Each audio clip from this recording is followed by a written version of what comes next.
दिल्ली के पास ग्रेटर नोएडा में firing सड़कंप much गया। मामूली से विवाद में दबंगों की छात्रों पर फायरिंग की घटना सामने आई है। दबंगों की फायरिंग में कई गाड़ियों के शीशे भी टूट गए। तो कैसे क्षतिग्रस्त हुई हैं गाड़ियां, उसकी भी तस्वीरें आपको हम दिखा रहे हैं। मामूली सा विवाद हुआ और इतना ज्यादा यह विवाद बढ़ता चला गया कि दबंगों की तरफ से यहां पर छात्रों पर फायरिंग कर दी गई। इसी फायरिंग के बाद गाड़ियों को काफी नुकसान यहां पर पहुंचा है। पुलिस पूरे मामले की जांच पड़ताल कर रही है, लेकिन इससे यह साफ होता है कि कैसे ग्रेटर नोएडा में जो बदमाश हैं, जो उपद्रवी हैं, उनके हौसले बुलंद हैं और यहां पर फायरिंग की घटना को अंजाम दिया जाता है। एक मामूली से विवाद के बाद दबंगों ने छात्रों पर यह फायरिंग की है, जिसके बाद यहां पर मौजूद गाड़ियों के शीशे भी टूट गए। गाड़ियों को काफी नुकसान भी पहुंचा है। हालांकि पुलिस अब पूरे मामले की जांच पड़ताल कर रही है। जैसे ही सूचना मिली, आसपास लोग भी घटनास्थल पर पहुंचे। हालांकि यहां पर लोगों के बीच हड़कंप मच गया। मामूली सा विवाद हुआ था। दबंग मौके पर पहुंचकर छात्रों के ऊपर फायरिंग करते हुए नजर आए। फायरिंग की वजह से गाड़ियों के शीशे भी टूट गए। गाड़ी के मीटर तक में गोली घुस गई है। हाँ, खोली। और वहीं यूपी के अमेठी में रफ्तार के जुनून ने 3 लोगों की जान ले ली। मामला अमेठी कोतवाली क्षेत्र का बताया जा रहा है। यहां पर तेज रफ्तार बुलेट सड़क किनारे खड़ी डीसीएम से जा भिड़ी। टक्कर इतनी जोरदार थी कि सड़क किनारे खड़ी डीसीएम का अगला हिस्सा बर्बाद हो गया। वहीं बुलेट सवार तीनों लोग सड़क पर जा गिरे। सड़क पर गिरने के बाद वहां का मंजर भयावह था। ऐसे में स्थानीय लोगों ने तीनों को अस्पताल पहुंचाने की कवायद शुरू की, लेकिन इससे पहले कि उन्हें अस्पताल भेजा जाता, 2 ने मौके पर ही दम तोड़ दिया, जबकि तीसरे युवक की भी अस्पताल में मौत हो गई। जानकारी के मुताबिक तीनों रात के वक्त शादी के कार्यक्रम से वापस लौट रहे थे। उसी समय यह हादसा हो गया। तो वहीं उत्तर प्रदेश के गोरखपुर से हादसे का एक ऐसा खतरनाक वीडियो सामने आया है जो सड़क पर रफ्तार वाली मुसीबत का जीता जागता सबूत है। इसके चलते एक तेज रफ्तार कार पिकअप वैन से टकरा गई। फिर वही हुआ जिसका डर था। बिल्कुल फिल्मी स्टंट के अंदाज में कार कई बार पलटती चली गई। 100 की बेकाबू स्पीड से दौड़ती कार ने पहले पिकअप को टक्कर मारी। पिकअप तो जोरदार टक्कर से ढलान की वजह से नीचे की ओर चली गई, लेकिन कार कई बार पलटी और फिर सीधी हो गई। जोरदार टक्कर से पिकअप में रखा सारा सामान फ्लाईओवर पर इधर उधर बिखर गया।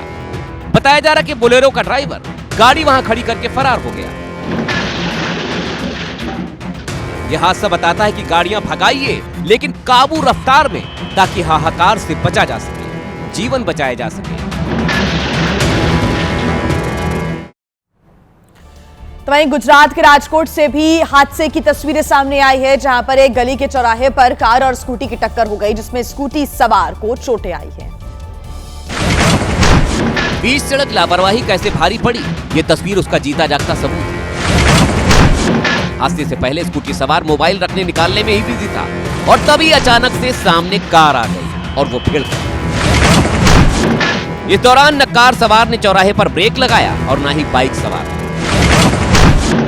वो तो शनिवार का दिन था और सुबह का वक्त होने की वजह से सड़क खाली थी, नहीं तो हादसा भयानक भी हो सकता था।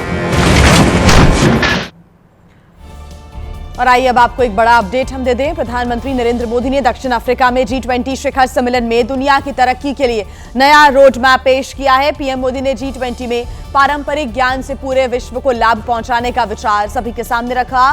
तो अफ्रीका को स्किल पावर हाउस बनाने का आइडिया भी दिया। आतंकवाद की फैक्ट्री का ईंधन बने, ड्रग्स बिजनेस की कमर तोड़ने का फॉर्मूला भी दिया। तो हेल्थ इमरजेंसी के दौरान वैश्विक सहयोग की रूपरेखा को भी पेश किया।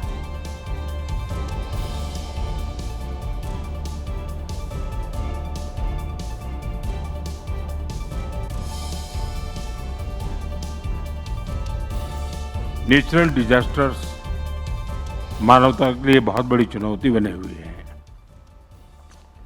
इस वर्ष भी प्राकृतिक आपदाओं ने दुनिया की बहुत बड़ी आबादी को प्रभावित किया है।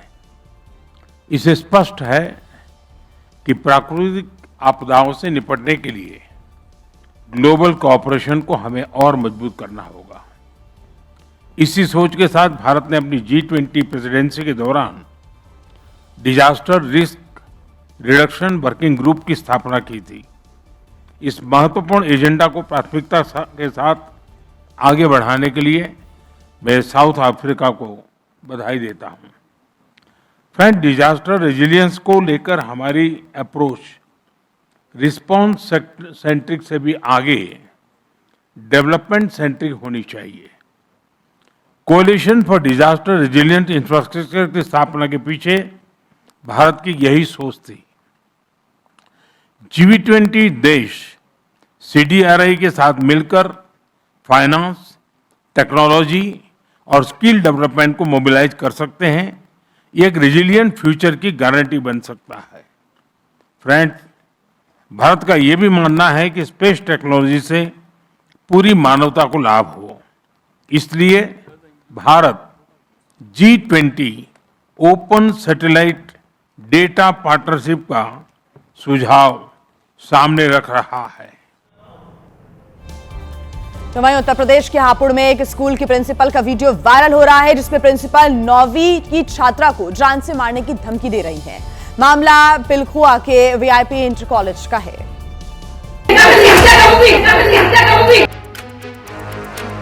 बौखलाई हुई, धमकाती हुई ये मैडम प्रिंसिपल के जिम्मेदार पद पर तैनात हैं, लेकिन भाषा गुंडों वाली है।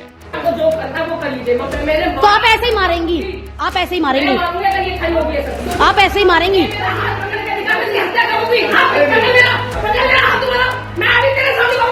सुनो, अगर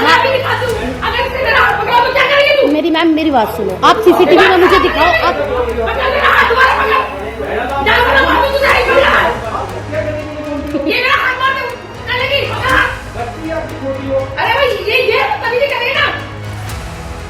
ये सब कुछ छात्रा के परिजनों के सामने हुआ। हालांकि अभी तक आरोपी प्रिंसिपल पर किसी भी तरह की कोई कार्रवाई नहीं हुई। और आइए अब खबरों में आगे बढ़ते हैं, बात करेंगे बरेली की, जहां पर मौलाना तौकीर रजा के करीबी मोहम्मद आरिफ के अवैध बाजार पर बुलडोजर चलाया गया। करीब 2 दर्जन से ज्यादा दुकानों वाली ये 2 मंजिला मार्केट अवैध तौर पर बनाई गई थी। दुकानों पर जैसे ही बरेली विकास प्राधिकरण का बुलडोजर चला, आसपास के इलाकों में हड़कंप मच गया। बरेली दंगों के मास्टरमाइंड आरिफ ने यह निर्माण अवैध तौर पर बनाए थे, जिसे गिराने के लिए प्राधिकरण ने पहले ही नोटिस जारी कर दिया था। पीडीए की टीम ने पहले चारों ओर से इलाके को घेर लिया और फिर उसके बाद बुलडोजर कार्रवाई की। मौलाना तौकीर रजा के करीबी आरिफ पर पुलिस प्रशासन की यह पहली कार्रवाई नहीं है। इससे पहले प्राधिकरण उसकी कई संपत्तियों पर शिकंजा कस चुका है। दिल्ली का जवाहरलाल नेहरू विश्वविद्यालय एक बार फिर से सुर्खियों में आ गया है और इस बार लेफ्ट समर्थक कुछ छात्रों ने गुंडागर्दी की, जिसका वीडियो सोशल मीडिया पर भी वायरल हो गया। इस वीडियो के सामने आने के बाद यह सवाल उठ रहा है कि यह छात्र राजनीति है या फिर गुंडागर्दी। तस्वीरें JNU कैंपस की हैं, जहां लेफ्ट समर्थकों ने जमकर हंगामा किया और तोड़फोड़ मचाई।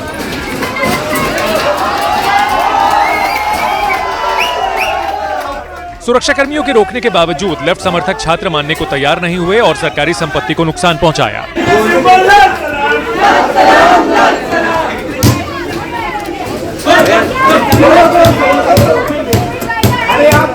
बताया जा रहा है कि लेफ्ट समर्थक छात्र छात्राओं ने सेंट्रल लाइब्रेरी के प्रवेश द्वार पर लगी मशीनों को तोड़ने की कोशिश की और अब इसका वीडियो वायरल हो रहा है। आइए बात करते हैं बिहार की, जहां पर नीतीश कुमार ने गृह मंत्रालय क्यों छोड़ा, इसका जवाब अभी तक ढूंढा जा रहा है। एक तरफ जहां एनडीए के सहयोगी दल भी इस बात से हैरान है, तो विरोधी इसे बीजेपी की चाल बता रहे हैं। गृह मंत्रालय सम्राट चौधरी को दिए जाने से जीतन राम मांझी भी हैरान हैं। कुछ कहा नहीं जा सकता है, एडजस्टमेंट की बात है। अभी तक हम लोग यही जानते रहे हैं कि ये विभाग अपने पास चीफ मिनिस्टर रखते हैं। उधर कांग्रेस कह रही है कि नीतीश कुमार ने बीजेपी के सामने सरेंडर कर दिया है। समझ में आता है कि अब बिहार की स्थिति क्या होगी। कुछ दिनों के बाद भारतीय जनता पार्टी नीतीश कुमार को मुख्यमंत्री के पद से हटा करके अपना मुख्यमंत्री बैठाएगी। इस बीच सम्राट चौधरी ने अपराधियों को सख्त चेतावनी दी है। अपराधी के लिए ये बिहार नहीं है, बिहार से बाहर ही अपराधी को जाना होगा। इस मुद्दे पर सियासत कुछ दिनों तक चलती रहेगी, लेकिन गृह विभाग संभालना सम्राट चौधरी के लिए किसी अग्नि परीक्षा से कम नहीं है। देखिए, असदुद्दीन ओवैसी के 2 दिवसीय बिहार दौरे का समापन हो गया है और इन 2 दिनों में ओवैसी उन विधानसभा क्षेत्रों में पहुंचे जहां से उनकी पार्टी के प्रत्याशियों ने जीत हासिल की है। सीमांचल से ओवैसी ने ऐलान कर दिया कि अभी तो सिर्फ शुरुआत है, पूरी पिक्चर बाकी है। याद रखो, सीमांचल जाग चुका है, सीमांचल जाग चुका है। अब बिहार का कोना कोना जागेगा इंशाअल्लाह ताला। जनसभा के दौरान ओवैसी ने नीतीश कुमार को शर्त के साथ समर्थन का भी ऐलान कर दिया। पटना में जो सरकार बनी है, हम उनको मुबारकबाद देते हैं और हम उनसे ये कहना चाहेंगे कि हम आपको पूरा ताउन देने के लिए तैयार है, बशर्ते कि आप सीमांचल की जनता से इंसाफ करें। ओवैसी ने अपने विधायकों को लेकर जब लोगों से बात की तो लोग जोश से भर गए। मुझे यकीन है कि बिहार की विधानसभा में हमारे 5 एमएलए जब जाएंगे तो शेर की तरह धाड़ेंगे और हुकूमत से सवाल पूछेंगे कि मेरी विधानसभा में यह काम क्यों नहीं हो रहा है। इस दौरान ओवैसी ने विरोधियों पर भी हमला बोला। जो लोग आज हमसे सवाल कर रहे हैं, मैं उनको कहना चाह रहा हूं, भाई साहब, कभी आईने में तुम्हारा चेहरा देख लो, तुम्हारा चेहरा बड़ा डरावनी नजर आता है चुनाव के बाद। आप हमको उंगली मत उठाओ, तुम देख लो कि तुम्हारी वजह से क्या क्या परेशानियां आती हैं। इस बार भी ओवैसी की पार्टी ने बिहार में 5 विधानसभा सीटें जीती हैं और बता दिया है कि उसे कमतर आंकना ठीक नहीं होगा। अल्लाह मुझे जब तक जिंदा रखेगा, मैं सीमांचल के लिए लड़ता था, लड़ रहा हूं और लड़ता रहूंगा इंशाअल्लाह ताला।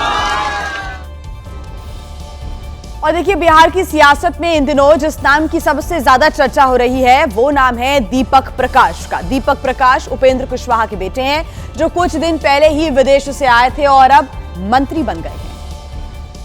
दीपक प्रकाश ने आज पटना में औपचारिक तौर पर पंचायती राज मंत्री का कार्यभार संभाल लिया। विभाग के कर्मचारियों ने गुलदस्ता देकर नए मंत्री का स्वागत किया, लेकिन कुछ देर बाद ही दीपक प्रकाश वहां पर मौजूद पत्रकारों से उलझ बैठे। दीपक प्रकाश मंत्री तो बन गए हैं, लेकिन अभी वो ना ही विधायक हैं और ना ही एमएलसी। ऐसे में 6 महीने के भीतर उन्हें राज्य विधानमंडल के किसी एक सदन का सदस्य बनना होगा। अब देखिए, देश के कई राज्यों में बीएलओ यानी कि बूथ लेवल ऑफिसर्स की मौतों पर सवाल खड़े होने लगे हैं। यहां तक लगातार बढ़ रहे मामलों से चुनाव आयोग भी अब टेंशन में आ चुका है। सुसाइड का एक मामला पश्चिम बंगाल के कृष्णानगर से आया है, जहां बूथ लेवल ऑफिसर रिंकू तरफदार ने फंदे से लटक कर अपनी जान दे दी। पुलिस को घर से एक सुसाइड नोट भी मिला है, जिसमें काम के दबाव और मानसिक प्रताड़ना का जिक्र है। परिजनों के मुताबिक रिंकू रात में एकदम नॉर्मल थी और सुबह से तनाव में थी। टीएमसी ने जहां एसआईआर को तुरंत रोकने की मांग की है, वहीं अखिलेश यादव ने भी चुनाव आयोग की कार्यप्रणाली पर गंभीर सवाल उठाए हैं। बीएलओ बड़े पैमाने में परेशान है कि करें क्या। ट्रेनिंग नहीं होना, उनका पूरी तैयारी से नहीं काम करना, और उनपे अब क्योंकि दबाव बन गया है, दबाव बनाया जा रहा है, और जैसे टाइम कम बचेगा तो दबाव और बढ़ेगा। देश भर के अलग अलग जिलों से बीएलओ सुसाइड के 12 से ज्यादा मामले सामने आ चुके हैं, लेकिन चुनाव आयोग ने मामले पर अभी तक चुप्पी साध रखी है। अगले साल पश्चिम बंगाल में विधानसभा के चुनाव होने वाले हैं, लेकिन उसके पहले टीएमसी विधायक हुमायूं कबीर ने बाबरी मस्जिद वाला एक बयान देकर देश भर में सियासी माहौल गर्मा दिया है। हुमायूं ने ऐलान कर दिया कि 6 दिसंबर को वो पश्चिम बंगाल के मुर्शिदाबाद जिले में बाबरी मस्जिद की नींव रखेंगे। हाँ, वो तो बाबरी मस्जिद का शिलान्यास होगी 6 दिसंबर। स्टेट का मेरा नेता सब लोग को संहति दिवस भी उद्यापन होगी। हुमायूं ने ये भी बताया कि कितने दिनों में यह मस्जिद बनकर तैयार हो जाएगी। बाबरी मस्जिद 3 साल के लिए काम चलेगी। वो मुस्लिम लीडर लोग सब आएगी, मुस्लिम जो जाने वाने वाला है, जो कुरान हदीस। दावा किया जा रहा है कि शिलान्यास के कार्यक्रम में 2 लाख से ज्यादा लोगों की भीड़ जमा होगी और 6 दिसंबर की तारीख इस वजह से अहम है क्योंकि इसी दिन अयोध्या में विवादित ढांचा गिराया गया। तो देखिए, ममता बनर्जी के विधायक ने बाबरी मस्जिद का चिन्ह बाहर निकाला तो बीजेपी के नेता भड़क उठे। पश्चिम बंगाल में बीजेपी के नेताओं ने हुमायूं कबीर को सीधी चुनौती दे दी है। बीजेपी के नेता कह रहे हैं जहां जहां बाबर के नाम पर मस्जिद बनेगी वहां वहां मंदिर बनाया जाएगा। कहीं बाबरी मस्जिद बनता है तो मंदिर वहीं बनाएंगे और रामलला को फिर से लाएंगे, सीधी बात है। ये बाबर कौन था, यहाँ बाबरी मस्जिद क्यों होगा? बीजेपी के विधायक ने कहा कि टीएमसी के नेता धर्म की राजनीति कर रहे हैं। टीएमसी वाले हमारे मुसलमान भाई बहन के लिए क्या काम किए हैं? ममता बनर्जी जो मुस्लिम वोट को व्यवहार किए, मुस्लिम को यूज किए, उनके लिए क्या काम किए हैं? कुछ लोग कह रहे हैं कि जिस तरह बीजेपी मंदिर के जरिए हिंदू वोटर्स को रिझाने की कोशिश करती है, वही काम टीएमसी के नेता मुसलमानों को रिझाने के लिए अब कर रहे हैं। अब देखिए, बाबरी मस्जिद बनाने का ऐलान पश्चिम बंगाल में हुआ और इसका असर दिल्ली तक देखा गया। बीजेपी की तरफ से बयान जारी हुआ है और ममता बनर्जी को जमकर घेरा गया। बयान देने के लिए बीजेपी के प्रवक्ता गौरव भाटिया आए और उनके निशाने पर सीधे सीधे ममता बनर्जी थी। ये जो दोहरा रवैया है ममता बनर्जी जी का, ये बिल्कुल स्पष्ट हो गया है और उल्टी गिनती की शुरुआत हो गई है। पश्चिम बंगाल की जनता ममता बनर्जी को सबक सिखाने वाली है। वहीं कांग्रेस कह रही कि अगर बीजेपी को यह गलत लग रहा है तो उसे मीडिया में बयानबाजी करने के बजाय कोर्ट जाना चाहिए। मीडिया में आप सिर्फ इसलिए आते हैं कि आपको हिंदू मुसलमान करनी है, यही तो बात है। किसी की मस्जिद बन रही है, बनने दीजिए। अगर कोई विवाद है तो उस पर बात कीजिए ना। अभी तो यह विवाद प्रवक्ताओं की जुबान पर है, आने वाले दिनों में यह मुद्दा बड़े बड़े नेताओं के भाषण में भी सुनाई देगा। अब देखिए, राम की नगरी अयोध्या में राम मंदिर पर धर्म ध्वजा की स्थापना की तैयारियां अंतिम चरण में पहुंच चुकी हैं। 25 नवंबर को प्रधानमंत्री नरेंद्र मोदी अयोध्या में राम मंदिर पर ध्वजारोहण करेंगे। 25 नवंबर को विवाह पंचमी है और उसी दिन अयोध्या के राम मंदिर पर केसरिया रंग की धर्म ध्वजा फहराई जाएगी। उससे पहले एबीपी न्यूज से खास बातचीत में राम मंदिर निर्माण समिति के अध्यक्ष नृपेंद्र मिश्रा ने धर्म ध्वजा के बारे में खास जानकारी दी। शिखर की कुल ऊंचाई लगभग 170 फीट है। ये कानपुर में बना है। नृपेंद्र मिश्रा ने यह भी बताया कि राम मंदिर से संबंधित सभी निर्माण कार्य पूरे हो चुके हैं। राम मंदिर का परकोटा भी बनकर तैयार है। यही नहीं, भगवान राम के जीवन प्रसंग से जुड़े 7 अन्य मंदिर भी परिसर में बनकर तैयार हैं। यानी मंदिर का रूप और भव्य हो चुका है। यह पताका जो है वह मैकेनिकली और रोप के ज्वाइंट एफर्ट से, जो कि वहां पर आदरणीय प्रधानमंत्री जी उस रोप को खींचेंगे तो वह पताका नीचे से 165-170 फीट से भी ऊपर जाएगा। नृपेंद्र मिश्रा ने बातचीत में यह भी बताया कि जब वो पीएम मोदी को न्योता देने गए थे, उस वक्त मंदिर में निर्माण कार्य पूरा होने की जब उन्हें जानकारी दी तो पीएम मोदी बहुत खुश हुए और उन्होंने इसका स्वागत किया। अब देखिए, 25 तारीख का सभी को इंतजार है। 25 नवंबर को ध्वजारोहण का जो समारोह है वो होगा, जिसमें प्रधानमंत्री नरेंद्र मोदी शामिल होंगे। आपको ये बता देते हैं कि आखिर इस ध्वजा में क्या कुछ खास है। पैराशूट में इस्तेमाल होने वाली सामग्री से इस ध्वजा को तैयार किया गया है। इतना मजबूत है कि तूफान में भी इस ध्वजा को कोई भी नुकसान नहीं होगा। केसरिया रंग का ये ध्वज होने जा रहा है, जिसकी तस्वीरें भी एबीपी न्यूज ने आपको दिखाई। सूर्यवंश की झलक इसमें दिखाई देगी। भगवान सूर्य इसमें विराजमान है। कोविदार वृक्ष और ओम की छवि भी इस ध्वजा पर अंकित की गई है। ग्रंथों में कोविदार वृक्ष का उल्लेख किया जाता है, वो देखने को मिलता है। रघुवंश की परंपरा में कोविदार वृक्ष बेहद महत्वपूर्ण, बेहद अहम माना गया है और इसी वजह से ध्वजा में भी इसको अंकित किया गया है। सूर्यवंश के राजाओं के ध्वज पर सदियों से कोविदार वृक्ष अंकित किया गया है। ऐसे में यह ध्वज और भी ज्यादा खास हो जाता है। भगवान सूर्य इस पर विराजमान है और 25 नवंबर को यह ध्वजारोहण समारोह होगा।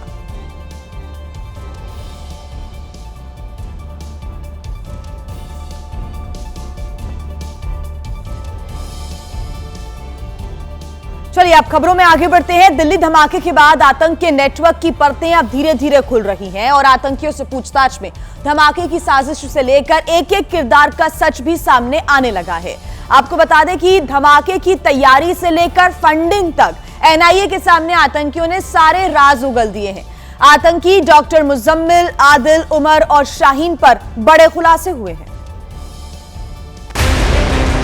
सबसे बड़ा खुलासा डॉक्टर शाहीन के बहुत खास मित्र आतंकी मुजम्मिल को लेकर हुआ है। आतंकी डॉक्टर मुजम्मिल अल फलाह हॉस्पिटल में चीफ मेडिकल ऑफिसर के पद पर काम कर रहा था। मुजम्मिल की सालाना आय करीब 9 लाख रुपए थी। 2021 में मुजम्मिल अपने दोस्त मुफ्ती इरफान की वजह से आतंकी गतिविधियों में शामिल हुआ। दिल्ली ब्लास्ट के बाद आतंकी डॉक्टर मुजम्मिल को फरीदाबाद से गिरफ्तार किया गया था। जब मुजम्मिल को गिरफ्तार किया गया तो उसके पास से हथियार, गोला बारूद, केमिकल पाउडर, टाइमर, रिमोट और आईईडी के पुर्जे बरामद हुए थे। गिरफ्तारी के बाद श्रीनगर में मुजम्मिल से पूछताछ की गई, जिसमें उसने कबूल किया कि बरामद सामान ब्लास्ट में खुद को उड़ा लेने वाले आतंकी डॉक्टर उमर मोहम्मद ने मुहैया कराए थे। तो देखिए, आतंकी मुजम्मिल ने पूछताछ में कई और राज बताए हैं। उसने कहा कि फरीदाबाद में बरामद विस्फोटक 2023-24 के दौरान ही उसे आतंकी उमर ने सौंप दिया था। उमर ने ऐसा क्यों किया, उसके बारे में भी विस्तार से जानकारी दी और ये भी बताया मुजम्मिल ने कि विस्फोटक खरीदने के लिए पैसे आखिर कहां से आए। भारत को दहलाने के लिए जिन विस्फोटकों को फरीदाबाद में जुटा कर रखा गया था, उसे खरीदने के लिए चंदा लगाया गया था। आतंक के सर्जनों में से डॉक्टर आदिल अहमद ने 8 लाख रुपए दिए थे। डॉक्टर मुजम्मिल ने 5 लाख रुपए दिए थे। आतंकी आदिल का भाई और देश से फरार डॉक्टर मुजफ्फर अहमद ने 6 लाख रुपए दिए थे। ब्लास्ट में मारे गए आतंकी डॉक्टर उमर ने 2 लाख रुपए दिए। आतंकी मुजम्मिल की गर्लफ्रेंड डॉक्टर शाहीन ने 5 लाख रुपए दिए। विस्फोटक खरीदने के लिए कुल 26 लाख रुपए जमा किए गए और ये सारा पैसा डॉक्टर उमर को दे दिया गया। डॉक्टर उमर ने इन पैसों का इस्तेमाल आईईडी तैयार करने के लिए गुरुग्राम और नूह से एनपीके खाद खरीदी। बाकी सारे केमिकल, रिमोट और आईईडी के पार्ट भी चंदे के पैसे से उमर ने मुहैया कराए। पूछताछ में आरोपी मुजम्मिल ने बताया कि उमर ने करीब 26 क्विंटल एनपीके खाद खरीदी थी। उसके लिए 3 लाख रुपए का भुगतान किया गया ताकि आगे चलकर आईईडी तैयार हो सके। और वहीं पूछताछ में आतंकी मुजम्मिल ने यह भी बताया कि जैसे ही चंदे की राशि 26 लाख रुपए पहुंची तो खर्च के हिसाब किताब को लेकर विवाद होने लगा। मुजम्मिल ये चाहता था कि उमर उसे पूरी जानकारी दे कि 26 लाख कहां और कैसे खर्च किए गए। उमर ने जानकारी देने से मना कर दिया और इसके बाद दोनों के बीच झगड़ा भी हो गया था। मुजम्मिल की इस इंटरोगेशन रिपोर्ट से ये तो साफ है कि इस खतरनाक हमले की प्लानिंग पिछले काफी समय से चल रही थी और इस प्लानिंग में पारदर्शिता और विवाद को सुलझाने के लिए आतंकी उमर ने करीब 3 महीने पहले सिग्नल ऐप पर एक ग्रुप बनाया था। इस ग्रुप में मुजम्मिल, अदील, मुजफ्फर और इरफान को जोड़ा गया था, लेकिन विवाद फिर भी नहीं सुलझा। और इसी खींचतान के बीच जम्मू कश्मीर पुलिस को आतंकी के डॉक्टर मॉड्यूल के बारे में जानकारी मिल गई। 10 नवंबर को फरीदाबाद में रेड कर उन्होंने आतंकी मुजम्मिल समेत 3 आतंकियों को गिरफ्तार किया था। तो वहीं आतंकी उमर ने पकड़े जाने के डर से दिल्ली के लाल किले के पास खुद को ब्लास्ट कर उड़ा लिया था। और वहीं देखिए, दिल्ली धमाके में गिरफ्तार मुफ्ती इरफान ने एनआईए की टीम से पूछताछ मुजम्मिल को लेकर नई जानकारी भी दी है। उसने बताया कि कश्मीर में स्थानीय आतंकी संगठन को मजबूत करने की तैयारी थी। सूत्रों के हवाले से यह भी बात सामने आई है कि इनका कनेक्शन पाकिस्तान के आतंकवादियों के साथ भी था। सूत्रों के हवाले से अब बड़ा खुलासा हुआ है कि जम्मू कश्मीर में आतंकी घुसपैठ कर सकते हैं। सर्दियों में पाकिस्तानी ग्रुप आतंक फैलाने की फिराक में है। दिल्ली की तरह ही सुसाइड बम धमाके की प्लानिंग है। आतंकी मूविंग व्हीकल आईईडी का इस्तेमाल कर सकते हैं। पढ़े लिखे लोगों को सुसाइड बॉम्बर बनाने की तैयारी है। खबर है कि आतंकी व्हाइट कॉलर मॉड्यूल का फिर से इस्तेमाल कर सकते हैं। इसलिए दिल्ली ब्लास्ट के बाद सुरक्षा एजेंसियों ने जांच का दायरा बढ़ा दिया है। फिलहाल जम्मू कश्मीर में एक्टिव आतंकियों की संख्या 131 बताई गई है, जिनमें से 121 आतंकी पाकिस्तानी मूल के हैं, जबकि 9 स्थानीय। कश्मीर घाटी में सिर्फ 3 स्थानीय आतंकी एक्टिव हैं। 2024 के आखिर तक सिर्फ 59 पाकिस्तानी आतंकवादी एक्टिव थे। इनमें से 21 जैश, 21 लश्कर, 3 हिजबुल और 14 दूसरे ग्रुप्स के थे। आतंकियों की घुसपैठ में लश्कर, जैश, टीआरएफ और पीएएफएफ ने मदद की थी। और वहीं आतंकवादियों की तलाश के बीच अल-फलाह यूनिवर्सिटी की जांच में चौंका देने वाला खुलासा हुआ है। यूनिवर्सिटी के 12 से ज्यादा कर्मचारियों के बयानों में विरोधाभास है। पूछताछ में कई कर्मचारियों के बयान मेल नहीं खा रहे हैं और कई डॉक्टर्स और स्टाफ धमाके के बाद से अंडरग्राउंड हो गए हैं। आतंकी डॉक्टर मॉड्यूल की जांच के बीच एक और बड़ा खुलासा हुआ है। सूत्रों के मुताबिक डॉक्टर उमर अल-फलाह यूनिवर्सिटी के टावर 17 के कमरा नंबर 4 में रहता था। जांच एजेंसियों ने जब टावर 17 के गार्ड से पूछताछ की तो गार्ड ने बड़ा खुलासा किया, जिसके मुताबिक डॉक्टर उमर 8 महीने से हर रोज कुछ एक्सपेरिमेंट करते थे, जिसकी वजह से कमरे में काले रंग के धब्बे पड़ गए थे। जो उस टावर का गार्ड था उसको जब बुलाया गया और उसके साथ जब मतलब पूछताछ की गई तो उसने ये बताया कि पिछले 8 महीने से लगातार इस प्रकार की जो पूरी दिनचर्या थी उसे डॉक्टर उमर अंजाम देता था कि वो अपने कमरे के अंदर ही एक्सपेरिमेंट करता था। काले रंग का जो मतलब धुआं था वो पिछले 8 महीने से हर रोज के मतलब निकलता रहता था, और उसके अलावा एक मतलब बदबू भी आती थी। सूत्रों के मुताबिक गार्ड ने इस एक्सपेरिमेंट के बारे में अल फलाह यूनिवर्सिटी के अधिकारियों को भी बताया था, लेकिन यूनिवर्सिटी प्रशासन ने डॉक्टर उमर के खिलाफ कोई एक्शन नहीं लिया, न कोई पूछताछ की। लेकिन जांच एजेंसियों के सूत्रों के मुताबिक इस बात का खुलासा हुआ है कि डॉक्टर उमर TATP की विस्फोटक क्षमता बढ़ाने के लिए अपने कमरे में केमिकल से एक्सपेरिमेंट करता था। इसके सबूत उमर के वीडियो में भी मिले थे और कमरे की तलाशी के दौरान भी मौके से वही केमिकल मिले जिनका जिक्र वीडियो में किया गया था। तो वहीं जमीयत उलेमा हिंद के अध्यक्ष मौलाना अरशद मदनी ने एक बार फिर मोदी सरकार को निशाने पर लिया है। मदनी के मुताबिक दुनिया में जहां मुस्लिम आगे बढ़ रहे हैं, वहीं भारत में मुसलमानों को नीचा दिखाया जा रहा है। लेकिन इस दौरान उन्होंने अल फलाह पर भी बयान दिया है। मदनी ने कहा, न्यूयॉर्क और लंदन में मुसलमान मेयर बन सकते हैं, लेकिन भारत में ऐसा नहीं हो सकता। कि आज दुनिया का मुसलमान एक आदमी न्यूयॉर्क का मेयर बन सकता है, ममदानी लंदन के अंदर मेयर बन सकता है एक खान, हिंदुस्तान के अंदर किसी मुस्लिम यूनिवर्सिटी का कोई आदमी वाइस चांसलर नहीं बन सकता, और अगर बनेगा तो आजम खां की तरह जेल के अंदर जाएगा।